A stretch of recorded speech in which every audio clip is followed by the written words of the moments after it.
Evangelio de Marcos, de acercarnos a buscar el rostro de Jesús que está presente en este Evangelio y que nos propone también este evangelista un camino de conocimiento del rostro de Jesús. Bueno, estoy acá con Oscar, no sé si querés presentarte o ahora sí.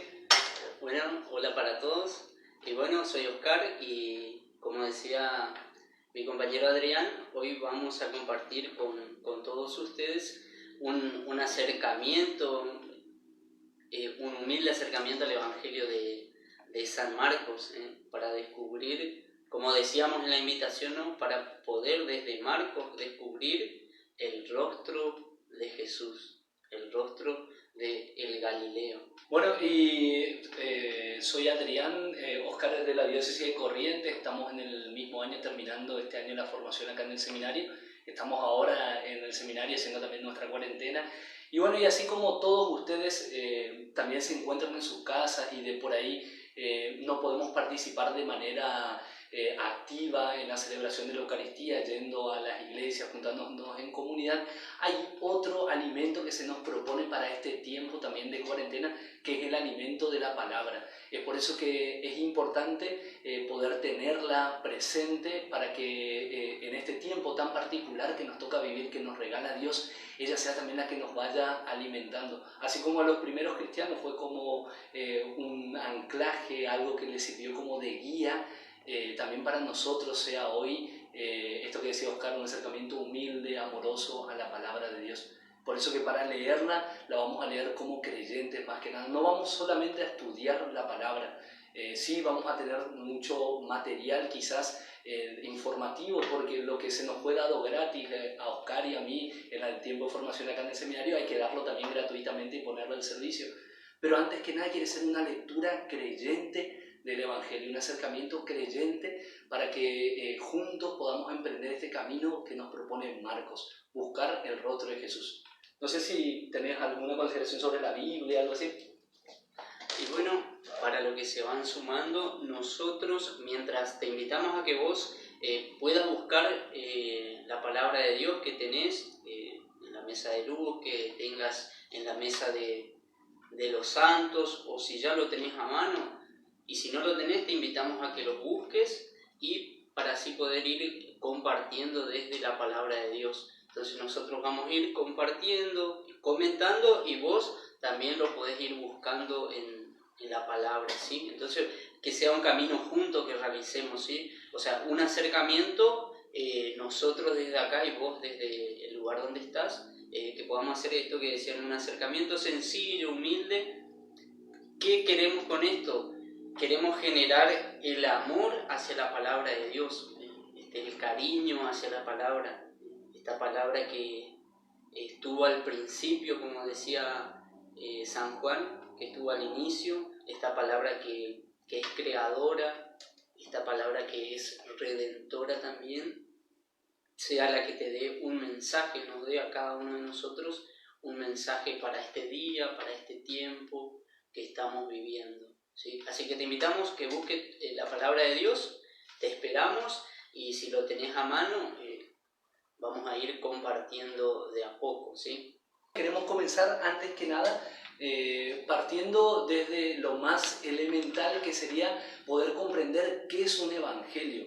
Es decir, nosotros vemos la Biblia, decimos, bueno, ¿por dónde comienzo? Tiene una banda de libros, tiene un montón de libros, ¿por dónde conviene comenzar?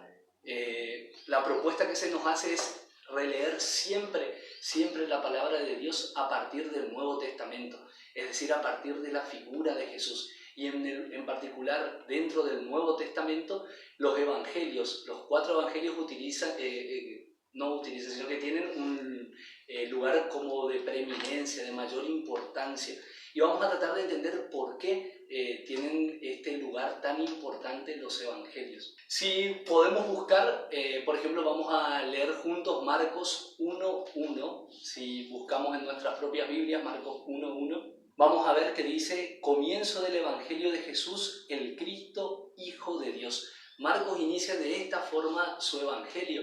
Y podemos decir nosotros, bueno, no está haciendo referencia a ningún libro en primer lugar. Es que el sentido original de la palabra Evangelio no era justamente la de ser un libro, sino que si vamos a su etimología, está formada por dos palabras, eu, que en griego significa buena, bueno, y evangelion, que significa noticia. Era la buena noticia. Marcos, al iniciar, no nos dice nada acerca de la existencia de libros o de cosas escritas, sino que nos habla del Evangelio como un anuncio, el anuncio de la salvación, el anuncio de la llegada del reino cumplida en la persona de Jesús. Y en particular, toda su vida va a ser importante, pero en particular unos acontecimientos, su pasión, muerte y resurrección. El anuncio del Evangelio se cumplía, la llegada, la victoria definitiva de Dios, la llegada del reino se cumplía cuando Jesús muere y resucita. Entonces, en primer lugar, el Evangelio es este anuncio de la salvación cumplida en la persona de Jesús. Entonces podemos preguntar nosotros, ¿cómo es que después llegamos a los Evangelios así escritos, como los conocemos cada uno de nosotros y cómo nos llegó? ¿De qué manera? ¿Cómo se fue dando este proceso? Porque si más o menos queremos ubicar algunas fechas aproximadas, el ministerio de Jesús comenzaría en la década del 30 y el último evangelio, a más tardar finalizando el siglo I, antes del 100, estaría más o menos escrito. Como tenemos ahí 70 años en donde se fue dando un proceso por el cual las primeras comunidades cristianas, estos primeros cristianos, primeros discípulos de Jesús, fueron poniendo por escrito aquello que Jesús había dicho y hecho. Y en este proceso de llegar a los evangelios, a los 4 evangelios como los conocemos hoy, hay como 3 etapas. La primera etapa es Jesucristo. Sabemos que Jesús no, o al menos no tenemos noticia de que Él haya escrito ningún libro, ni haya mandado a escribir un libro, sino que Jesús fue un predicador itinerante, andaba caminando y anunciando la buena noticia de la salvación, anunciando que el reino de Dios se había cumplido. Si buscamos en el capítulo 1 de Marcos, en el versículo 14 y 15, vamos a encontrar en qué consistía este mensaje que tenía Jesús para darle a cada uno de sus discípulos. Después que Juan fue entregado, marchó Jesús a Galilea y proclamaba la buena noticia de Dios. El tiempo se ha cumplido, el reino de Dios ha llegado. Conviértanse y crean en la buena noticia. En el centro del Evangelio nos encontramos con Jesús. Él es su fundamento y su mensaje es este: el reino de Dios ha llegado, la victoria definitiva de Dios se cumple en Jesús muerto y resucitado. Él es tanto el mensajero, el que va a anunciar la llegada de este reino, y Él también es el contenido de este mensaje, su misma persona. Es por eso que pasamos ahora a la segunda etapa, la etapa de los apóstoles. Jesús envió a sus discípulos a continuar la misma misión que Él había iniciado, proclamar el reino. Pero fue tan fuerte la experiencia de la Pascua para los discípulos y la experiencia de Pentecostés, que esto marcó a fuego su conciencia y pudieron volver a mirar la vida de Jesús ya con otros ojos. Si leemos los evangelios vamos a ver que previo a la muerte y resurrección de Jesús, los discípulos, los apóstoles entienden algo, pero no llegan a entender todo de lo que tiene Jesús para decirles. Después de la Pascua, de Pentecostés y de la ascensión de Jesús, ellos van a recibir la efusión del Espíritu que les va a permitir comprender mejor cuál fue el mensaje de Jesús y comprender mejor que en la persona de Jesús el reino ya se había hecho presente. Es por eso que los apóstoles van a comenzar ellos a proclamar que Jesús es la victoria definitiva de Dios, que la resurrección de Jesús, la Pascua, es la victoria definitiva, la palabra definitiva que Dios tiene para la historia de los hombres. Estos primeros apóstoles van a fundar comunidades que van a ser muy florecientes en todo el ámbito ahí en donde fueron misionando, se van a comenzar a mover así como lo hizo Jesús. Y en la medida que se vayan moviendo, va a pasar también que van a surgir algunas necesidades. Vamos a necesitar algunos textos, algunos escritos que nos recuerden qué es lo que Jesús dijo. Como por ejemplo pequeñas colecciones de dichos de Jesús.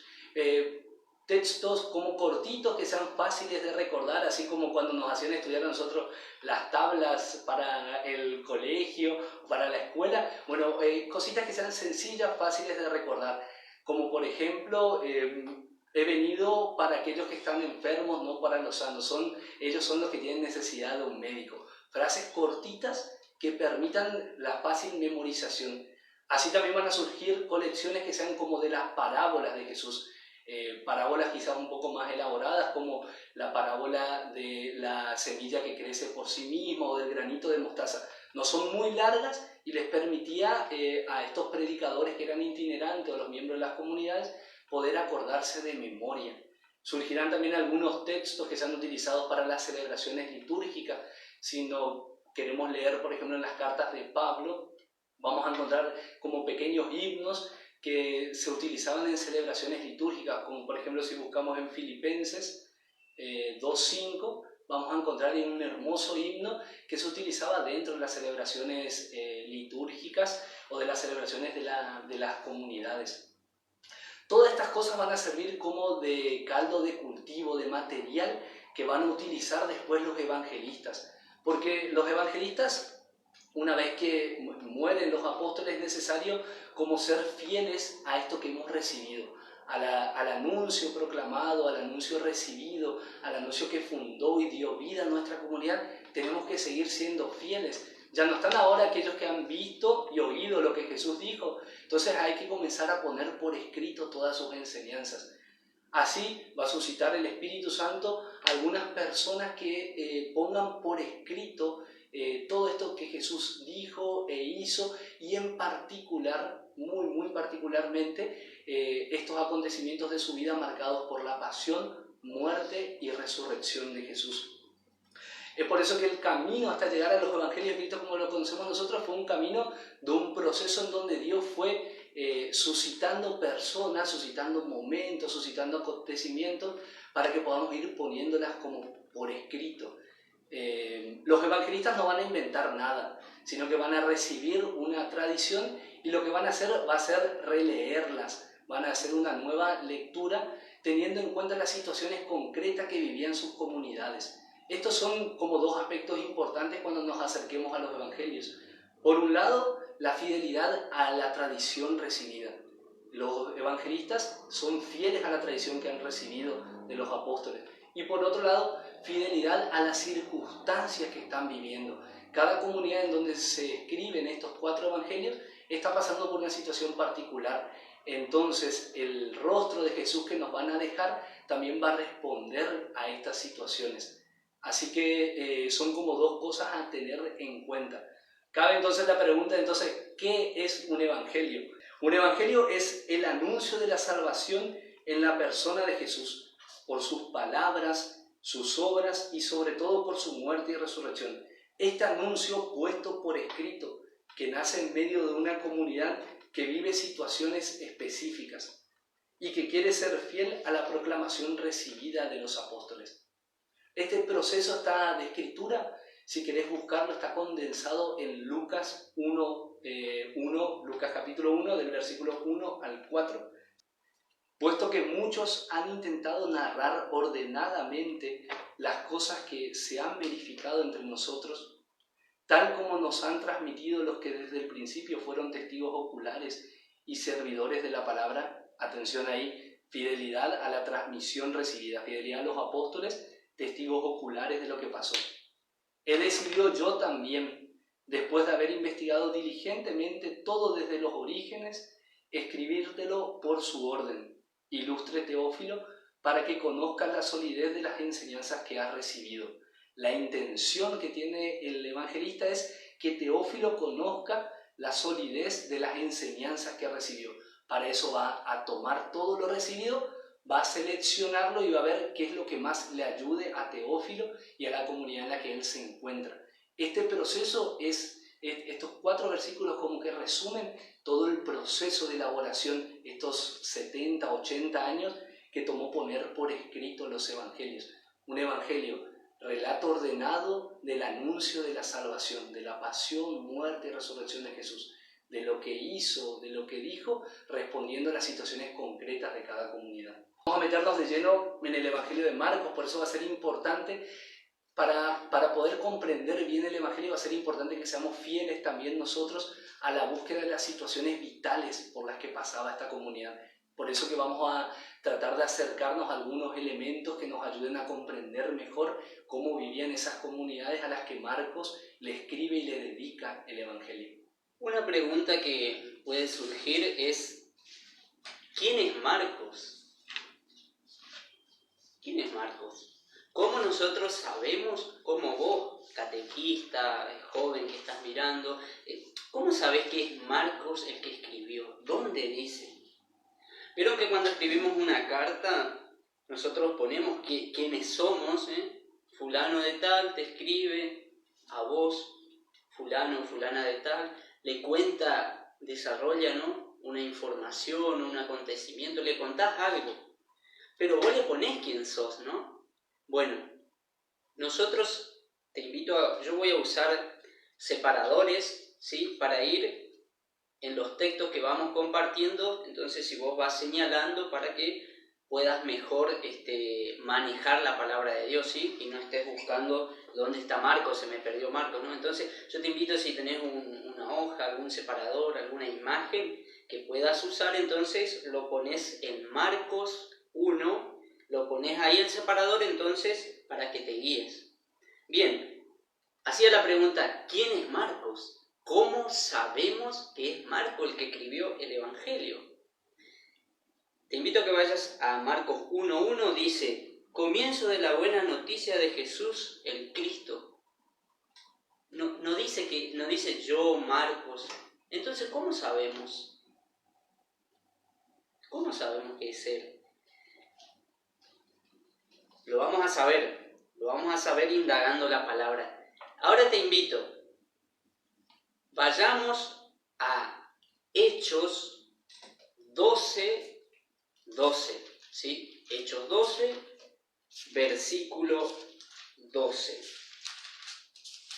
Vamos a seguir la lectura, te invito a que vos sigas. Hechos 12, versículo 12, ¿sí? Pongo otro separador para que quede de guía, ¿sí? Sí, estamos. Dice Hechos 12:12, dice, consciente de su situación, marchó a la casa de María. Estamos hablando de Pablo acá, ¿no? Pablo dice, consciente de la situación, marchó a la casa de María, la madre de Juan, por sobrenombre, ¿cómo dice? Por sobrenombre Marcos. Entonces acá ya vemos a un Marcos, ¿sí?, que es amigo de Pablo, el apóstol San Pablo. Entonces acá ya podemos decir, ya nos muestra quién es el autor. Dice, hay una persona que se llama Marcos que es amigo de Pablo. Pablo se queda en su casa. Deja la Biblia ahí en donde estás y vayamos ahora a Hechos 12:25, versículo 25. Ahí nomás, das vuelta a la hoja. Hechos 12:25. ¿Qué dice? Un poquito más abajo va a decir, Bernabé y Saulo, o Bernabé y Pablo, volvieron una vez cumplido su ministerio en Jerusalén, trayendo consigo ¿a quién dice que trae ahí? Consigo a Juan, por sobrenombre Marcos. Aparece otra vez Marcos como el compañero de Pablo y de Bernabé. Entonces ahí ya ¿qué podemos decir con esto? Con esto podemos decir un primer acercamiento, que Marcos es compañero de Pablo y de Bernabé. Entonces el primer acercamiento es que Marcos es un compañero de la evangelización de Pablo y de Bernabé. Es un ayudante, le podemos decir, ¿no? Es un ayudante. Entonces ya podemos hacer un primer acercamiento, ¿sí? ¿Nos va siguiendo? Bueno, yo te invito a dar otro paso más para saber quién es Marcos. ¿Vieron cómo te estamos mostrando desde la palabra de Dios quién es Marcos? también aparece un Marcos como compañero de Pedro. Y vos me vas a decir, ¿en dónde aparece eso? ¿Dónde dice que Pedro tiene un compañero que se llama Marcos? Bueno, vamos a ir a Pedro, primera de Pedro, vamos a la carta de Pedro, ¿sí? Un poquito más, buscamos en las cartas, Nuevo Testamento, las cartas, va a aparecer Pedro, antes de la carta de Juan, de las cartas de Juan está Pedro, capítulo 1, primera de Pedro, capítulo 5, el versículo 13, o sea, al final ya de la primera carta de Pedro, al final, ¿qué dice? Primera de Pedro, capítulo 5, el versículo 13, ¿sí? El versículo 13, vamos a leer, dice, os saluda a la que está en Babilonia, Pedro dice esto, os saluda a la que está en Babilonia, la elegida, como ustedes, así con mi hijo Marcos. Atención, aparece otra vez Marcos. Entonces vos podés decir, ¿pero cómo? ¿Marcos es el hijo de Pedro? No. Acordémonos que habla en sentido así de cariño, de afecto. Mi hijo muy querido, ¿sí? Pero generalmente son hijos en la fe, ¿sí? Entonces, ¿vieron que dice ahí? Aparece otra vez, y mi hijo Marcos. Te saludo yo, Pedro, con mi hijo Marcos. Entonces acá aparece otra vez Marcos. Entonces Marcos, podemos decir, es compañero de camino de Pablo y de Bernabé, como veíamos. Después surge una dificultad entre ellos, entonces se va y se suma con Pedro a la evangelización. Entonces acá vemos otra vez a el evangelista Marcos como compañero de Pedro, de San Pedro, en la evangelización. ¿Vieron? Entonces, como desde la palabra, y vamos a un texto más, y con esto termino la parte de explicarte quién es el autor. Después Pablo también va a pedir por este colaborador llamado Marcos. ¿Dónde dice eso? Bueno, vamos a buscar en segunda de Timoteo. Vamos a ir a segunda de Timoteo, buscas en la carta de Timoteo, la segunda carta, vamos a buscar ahí, segunda de Timoteo 4, el capítulo 4,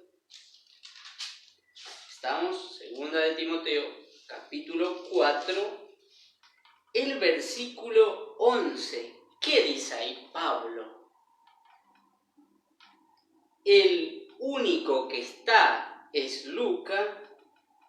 Toma, ¿a quién dice? Toma a Marcos y tráele conmigo, pues es muy útil para el ministerio. Entonces acá vemos cómo Pablo, el apóstol Pablo, también pide que le manden a Marcos, a su colaborador, porque él necesita ayuda, necesita a alguien que le ayude en su ministerio.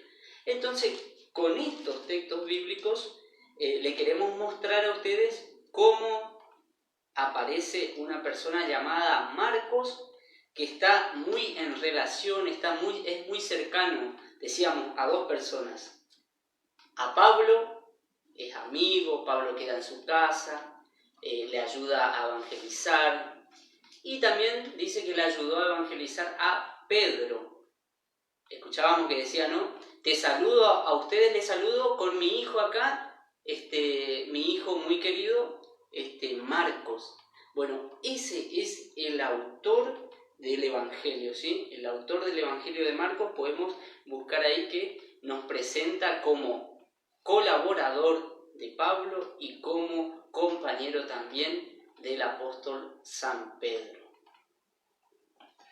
Esto que dice Oscar fue muy importante para las primeras comunidades cristianas, porque la cercanía con un apóstol garantizaba el hecho de que la tradición que te iba a transmitir este evangelista era auténtica. Que Marcos sea muy cercano a Pedro y a Pablo garantiza la firmeza o garantiza la fidelidad a la tradición recibida, al anuncio hecho por Jesús.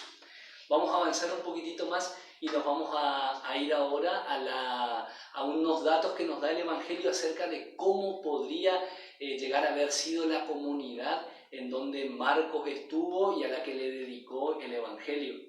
Vamos a buscar primero Marcos 13, versículo 9. Quizá muchas de sus Biblias tengan como pequeños títulos. Esta dice como discurso del fin de los tiempos, discurso escatológico. Y vamos a leer en particular el versículo 9 del capítulo 13. Dice: en cuanto a ustedes, miren ustedes mismos, pues se los entregarán a los tribunales, serán azotados en las sinagogas y comparecerán ante los gobernadores y reyes por mi causa, para que den testimonio ante ellos. Pero es preciso que antes sea proclamado la buena nueva a todos los pueblos. Este dato no menor, o sea, Marcos le dedica un capítulo bastante extenso a este relato a discurso sobre el fin de los tiempos, y nos hace pensar quizás que la comunidad de Marcos estaba viviendo una situación de persecución. De hecho, si pensamos que Marcos se pudo haber escrito más o menos a finalizar la década del 60 del primer siglo, en Roma tenemos ahí a un emperador que fue como bastante despiadado, Nerón, que incluso en el año 68 culpó a los cristianos del incendio de Roma.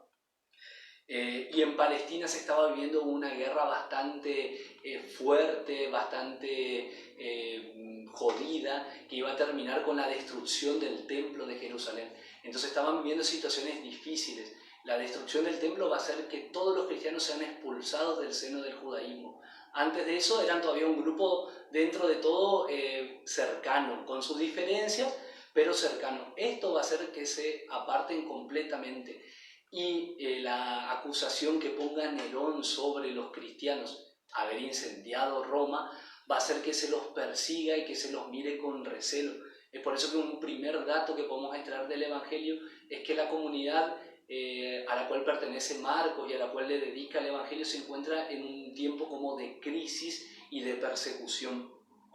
De hecho, si vamos un poquitito más atrás al capítulo 6, es novedoso esto. Retengamos del capítulo 13 que es necesario que la buena nueva se anuncie a todo el mundo, que el Evangelio llegue a todas partes. Vamos ahora al capítulo 6, en donde Jesús le va a invitar a la misión, los va a mandar a la misión a los discípulos. 6, 17, en el 6.6, comienza el envío misionero.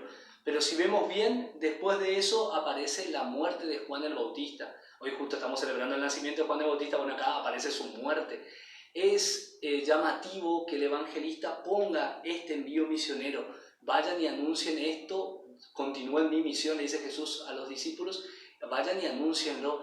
Pero el clima en el que le pone es un clima de persecución y de muerte. Guarda que anunciar el Evangelio o anunciando el Evangelio podemos llegar a terminar como Juan. El evangelista Marcos retoma la imagen de Juan, que muere mártir por el Evangelio, para recordarle a su comunidad que probablemente el anuncio del Evangelio también a nosotros nos cueste la vida.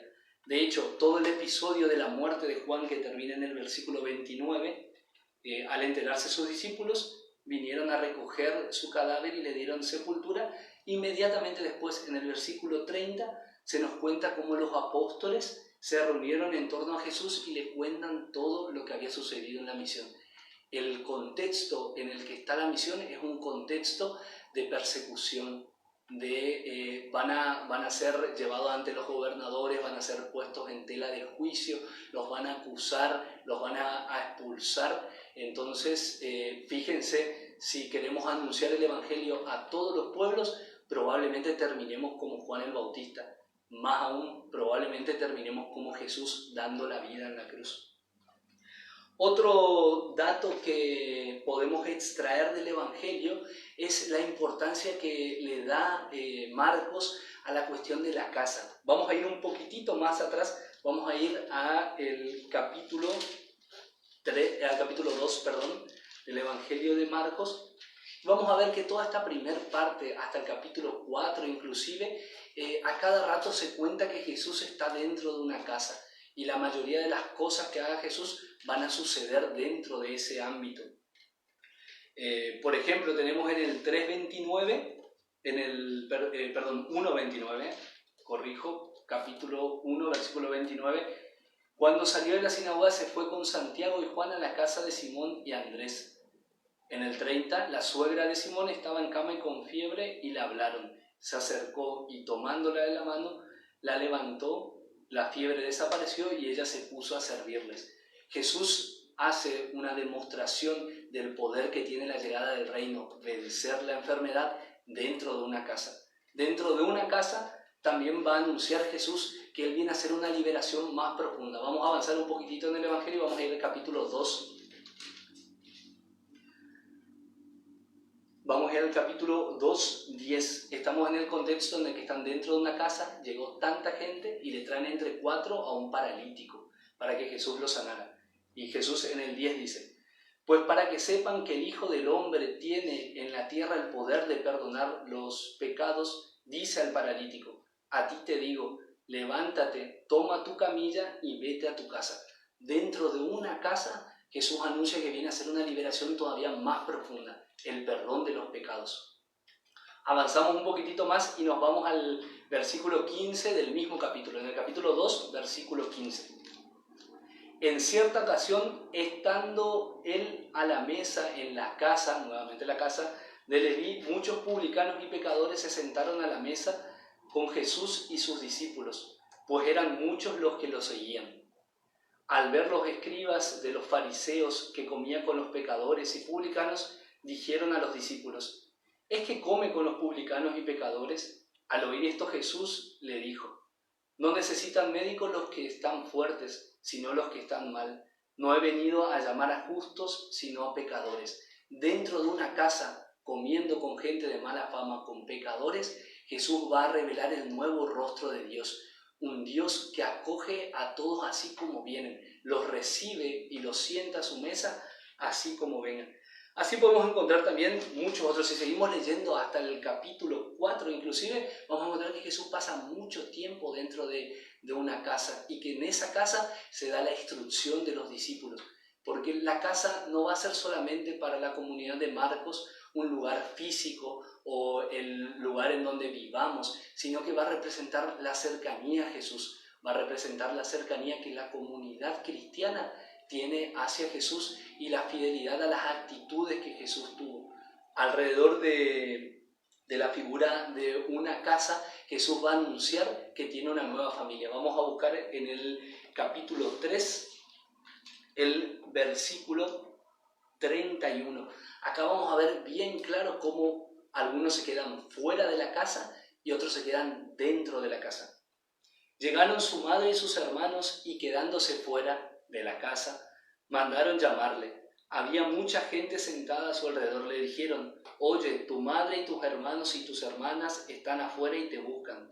Él le respondió: ¿quién es mi madre y mis hermanos? Y mirando a los que estaban sentados alrededor de él, dijo: estos son mi madre y mis hermanos, pues quien cumpla la voluntad de Dios, este es mi hermano, mi hermana y mi madre. Dentro de una casa, y aquellos que se queden a vivir con Jesús van a formar la nueva familia de Él. Ya la familia sanguínea decidió quedarse fuera de la casa. La nueva familia van a ser aquellos que cumplan la voluntad de Dios. Dicho en otras palabras, la comunidad cristiana. Dentro de esta nueva familia y dentro de la casa se van a vivir actitudes completamente nuevas. El más grande va a ser el que sirva. El que quiera ser el primero va a tener que hacerse el último. El niño, que era considerado como nada en el tiempo de Jesús, va a ser el ideal de discípulo. Van a haber nuevas relaciones entre los esposos, nuevos modos de tratarse. Va a haber una nueva relación conforme a los bienes materiales y al dinero, para que nada se interponga con el seguimiento de Jesús. Entonces podemos decir que la comunidad de Marcos estuvo básicamente organizada en casas. Todavía no conocían la estructura de una parroquia o la estructura de una capilla, sino que se juntaban en pequeñas familias en donde trataban de vivir el Evangelio de Jesús, estas nuevas actitudes. Avanzamos un poquitito más y podemos ver que la comunidad de Marcos tenía también la característica de ser inclusiva, o sea, de recibir a todos. Vamos a ir en particular a un texto que es muy llamativo, está en el capítulo 7, versículo 24. Capítulo 7, versículo 24. La comunidad de Marcos, al estar en Roma, había recibido ya algunos miembros que vengan desde el paganismo. Esto fue toda una novedad, que un judío reciba gente venida desde el paganismo. Tuvieron que alejarse de ciertas prácticas religiosas. Y Marcos va a acentuar bastante esta cualidad inclusiva de la comunidad mediante el relato de la mujer sirofenicia. Vamos a leer en el versículo 24 del capítulo 7. Jesús partió de allí y se fue a la región de Tiro. Estaba en tierra pagana.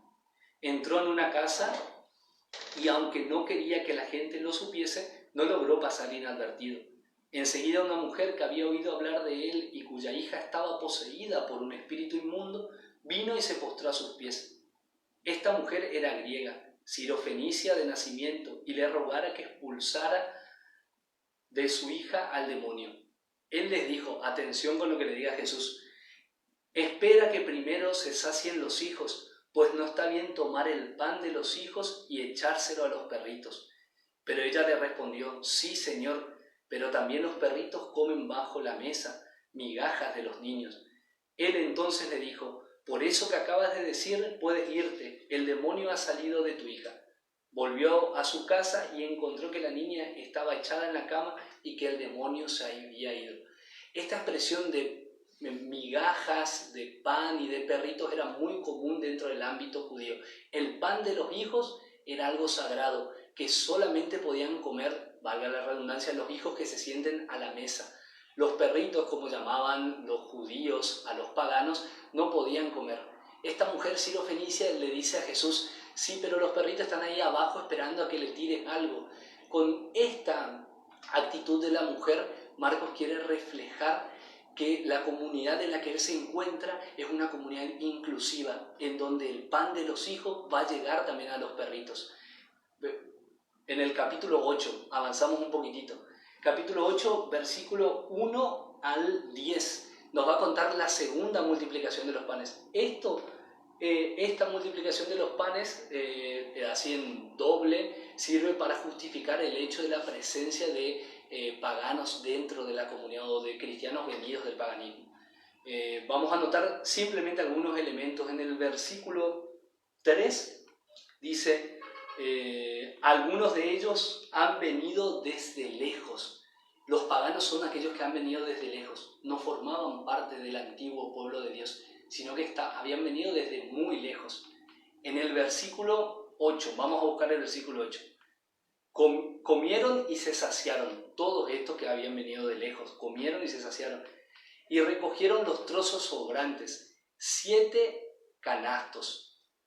7 no es un número como que sea poco importante. Si busquemos un ratito Hechos, vamos a ir a Hechos 13, 9, un discurso que hace Pedro.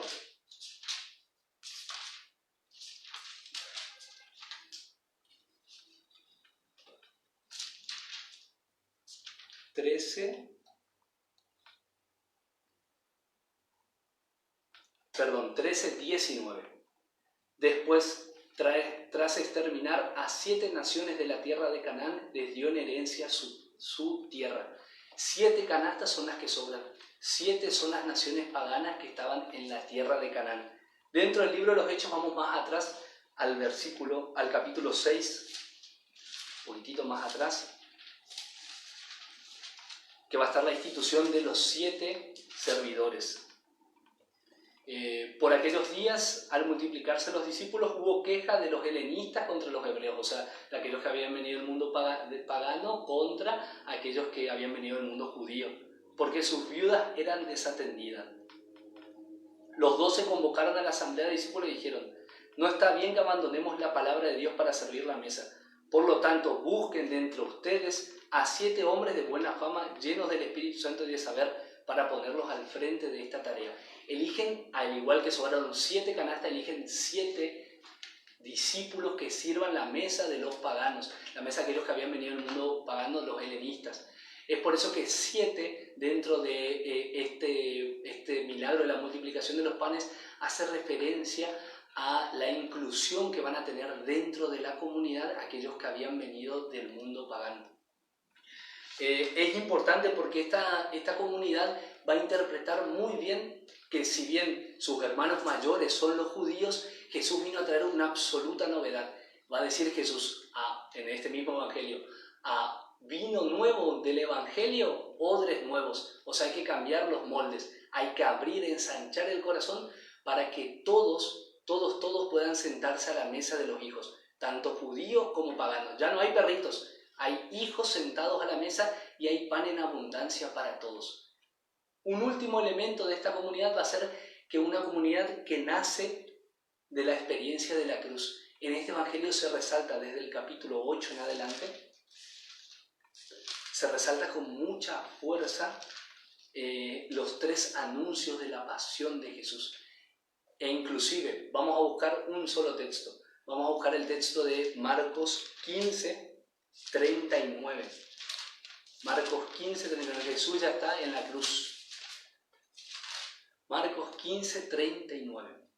El centurión que estaba frente a él, al ver que había expirado de aquella muerte, que había expirado de aquella manera, es decir, que había muerto de aquella manera, dijo: verdaderamente este hombre era hijo de Dios. Solamente se puede conocer la identidad, le dice Marcos a su comunidad, solamente se puede conocer la identidad de Jesús viéndolo morir, quedándose con él hasta la cruz. Y es más, le va a proponer el camino de discipulado ideal. Había también unas mujeres mirando desde lejos, versículo 40. Entre ellas María Magdalena, María la madre de Santiago el menor y de José y Salomé, que habían seguido y servían cuando estaba en Galilea, y otras muchas que habían subido con él a Jerusalén. Esta comunidad, la de Marcos, nace en la experiencia de la cruz, la experiencia de ver, de descubrir que el verdadero rostro de Jesús es el Hijo de Dios que muere en la cruz. Y le invita a Marcos, a toda su comunidad, a que el único discipulado posible es el de llegar con Jesús hasta Jerusalén, verlo morir y permanecer junto a él. Yo te voy a contar, vos te preguntarás, ¿en qué año se escribió Marcos? ¿En qué año se escribió Marcos? ¿En qué lenguaje se escribió? ¿En qué lengua se escribió? ¿Sí?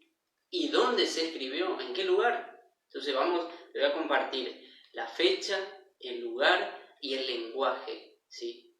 Marcos, ahora nos vamos a profundizar. Marcos está escrito más o menos antes del año 70, entre el 66 más o menos, pero antes del 70.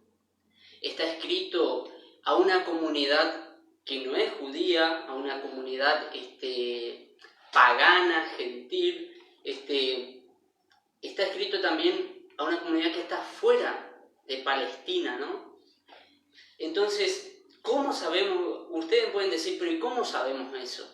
¿Cómo sabemos que es para una comunidad que está fuera? Muy sencillo, porque por el lenguaje que usa Marcos, ¿sí? Vamos a ver que va a haber mucho escrito que dice Eloí, Eloí, o sea, usa palabras en arameo, el evangelista Marcos, ¿sí? Talita cum también va a decir, que traducido significa, bueno, levántate. Bueno, ¿por qué explica? ¿Por qué traduce? Porque significa que esa comunidad al quien él le escribe no entendía el arameo. Y si no entendía el arameo, significa que era una comunidad que estaba fuera de Palestina. Otra idea más. Esta comunidad también vemos que usa muchas palabras en latín. Entonces vos decís, ¿por qué usa muchas palabras en latín? Porque te da a entender de que está escrito para una comunidad que habla latín, que entiende latín, por eso lo tiene que traducir. Y otra cosa más, después buscamos en el texto, después va a decir, Marco explica a esa comunidad que le escribe, le dice, mirá, los judíos hacen esto, ellos no comen sin antes lavarse las manos, o sea que le explica lo que hacen los judíos y da a entender que es a personas que no son judías. Le tiene que explicar la tradición que tienen los judíos. Entonces, todo eso te da a entender pues, que Marco le escriba a otra comunidad que no es judía. Ahora vamos a verlo en la palabra, ¿sí?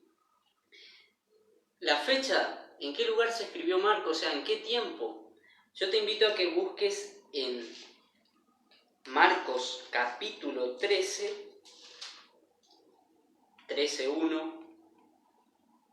Marcos capítulo 13, el versículo 1, cuando habla de la destrucción del templo.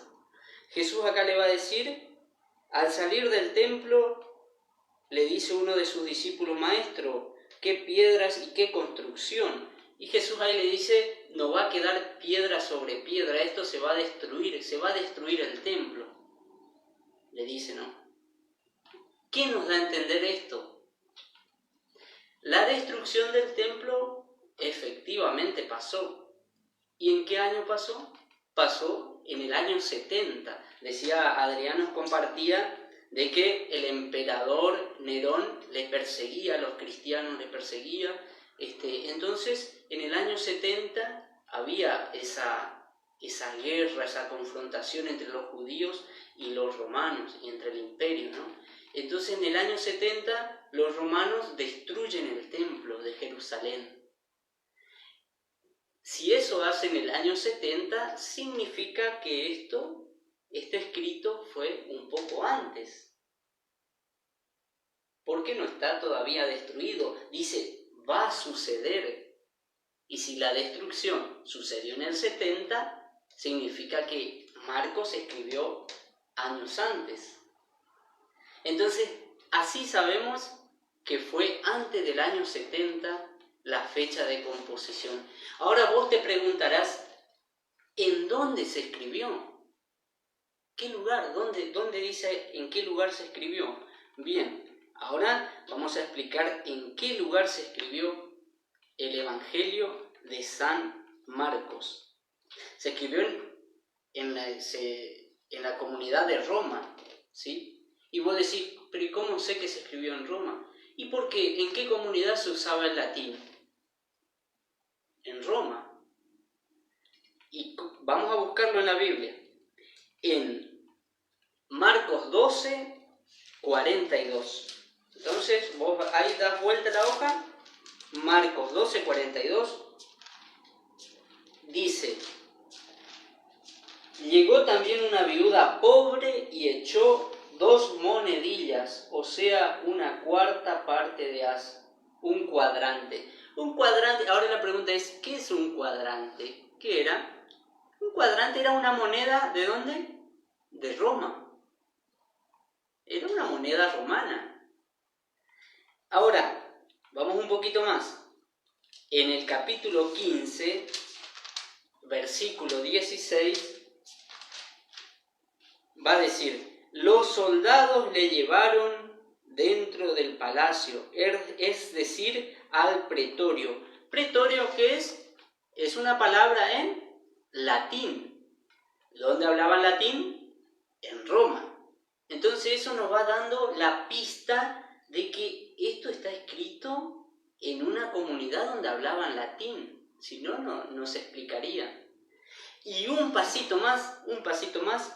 Volvamos al capítulo 10:10.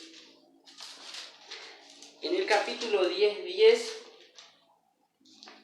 Jesús va a hablar sobre el tema de el divorciado y vuelto a casar, el que puede decir darle un acta de divorcio, ¿no? Entonces va a decir, y ya en la casa los discípulos volvieron a preguntarle. Él les dijo, quien repudia a su mujer y se case con otra, comete adulterio contra aquella. Y si ella repudia a su marido, o sea, si la mujer le deja a su marido y se casa con otro, ella comete adulterio. Ahora la pregunta es esta. ¿Dónde la mujer podía separarse del marido? Los judíos, la mujer judía no podía hacerlo. Era solo el marido que podía separarse de la mujer, no la mujer del marido. Pero, ¿en qué lugar sí la mujer podía separarse del marido? En Roma. Entonces esto te da a entender de que el evangelista Marcos le escribe a una comunidad donde estaba permitida que la mujer se separe del marido. ¿Dónde fue eso? En Roma. Por eso entonces vimos por qué usa muchas palabras en latín y porque le habla a una comunidad que era romana, a una comunidad que hablaba el latín. Lo vimos en su moneda, cuando explicaba el de la moneda, vimos en el caso de la mujer. Entonces, esos indicios nos van dando a quién le escribe el evangelista Marcos. Y termino con esto para hablar del lenguaje. ¿Vieron en el capítulo 15, 39? 15:39, ya leímos hace un ratito, dice, capítulo 15, versículo 39, dice, al ver el centurión, ¿qué palabra es centurión? Es una palabra romana, una palabra en latina. Entonces, todo eso nos va dando a entender de que Marcos escribe en Roma y escribe a una comunidad romana. Una comunidad que no entendía mucho las tradiciones judías, por eso le explica, por eso Marcos tiene que explicarle. Y bueno, con eso vamos a dar a entender. ¿Se acuerdan que al final Jesús en la cruz dice Eloí, Eloí, lama sabactani? Es una palabra aramea, ¿sí? Y dice, ¿qué traducido significa? Entonces, y ahí pone el significado. Ahora la pregunta que yo le hago es, ¿por qué pone el significado? Porque la comunidad que escribe no es aramea, no entiende el arameo. Entonces nos da a entender que es una comunidad que habla en latín, no en arameo. Entonces es una comunidad que está fuera de Palestina, fuera, no está dentro.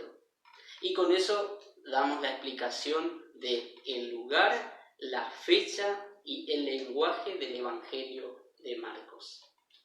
Es un tema porque de por ahí uno dirá, bueno, ¿para qué sirve todas estas cosas que estamos aprendiendo hoy, que estamos buscando en la palabra de Dios? Sirve para conocer mejor cuál fue el ámbito en el que nace el Evangelio. Y no es solamente para que nosotros sepamos y aprendamos muchas cosas.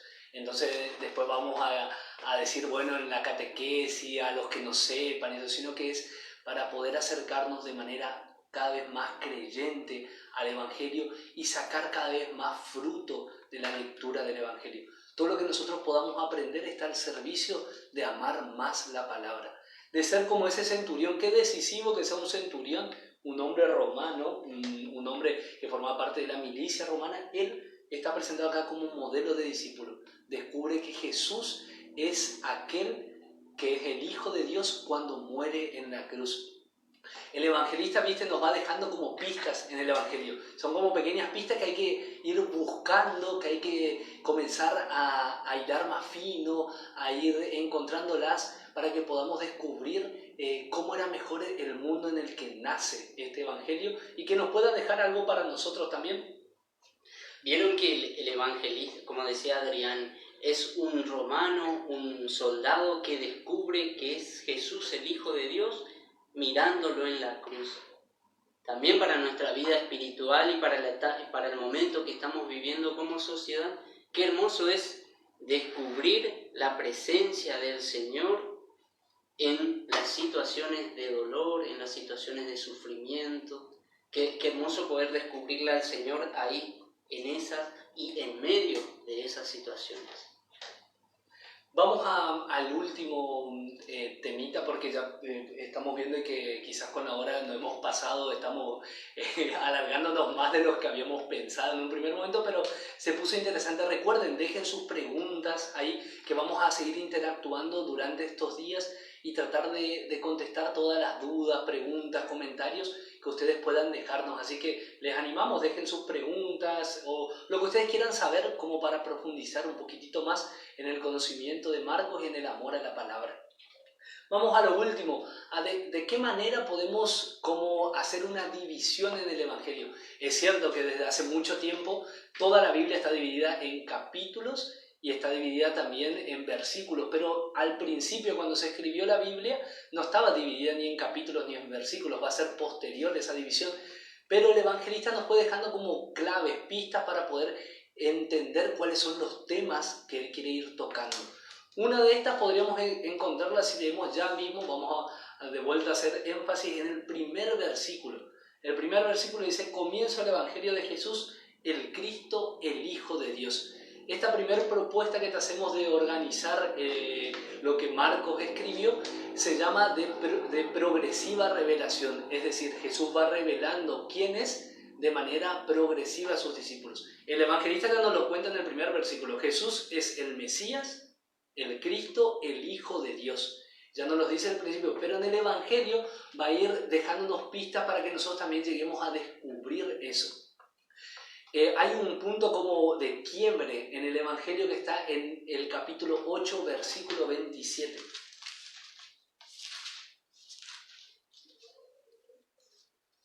Esa es del 27 al 30, es como que hay un quiebre en el Evangelio. Previo a eso ya, lo leemos primero y después lo comentamos.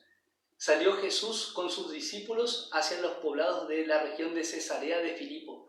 Por el camino hizo esta pregunta: ¿quién dicen los hombres que soy yo? Ellos respondieron: unos que eres Juan el Bautista, otros Elías, otro uno de los profetas. Él les preguntó: ¿pero ustedes, quién dicen que soy yo? Pedro le contestó: tú eres el Cristo. Entonces le ordenó enérgicamente que no hablaran con nadie acerca de él. Esta pregunta de quién es Jesús ronda los primeros 8 capítulos, hasta este punto, hasta el capítulo número 8. Va dando vuelta, la gente se pregunta: ¿quién es este? Los enemigos de Jesús dicen: ¿este quién es? ¿Con qué poder viene a expulsar demonios? Los discípulos, cuando lo ven caminar sobre el agua, dicen: ¿y este quién es? Bueno, Jesús, esta pregunta que está ahí como dando vuelta en boca de muchos, lo afronta de manera directa en los versículos 27 al 30 del capítulo 8, le va a decir: ¿quién soy yo? Y Pedro va a decir: tú eres el Cristo. Si recordamos, el versículo 1 del capítulo 1 es la primera revelación de la identidad de Jesús. Jesús es el Cristo. En este punto del capítulo, en el capítulo 8, del versículo 27 al 30, Marcos va a presentar a Pedro diciendo esto: tú eres el Cristo.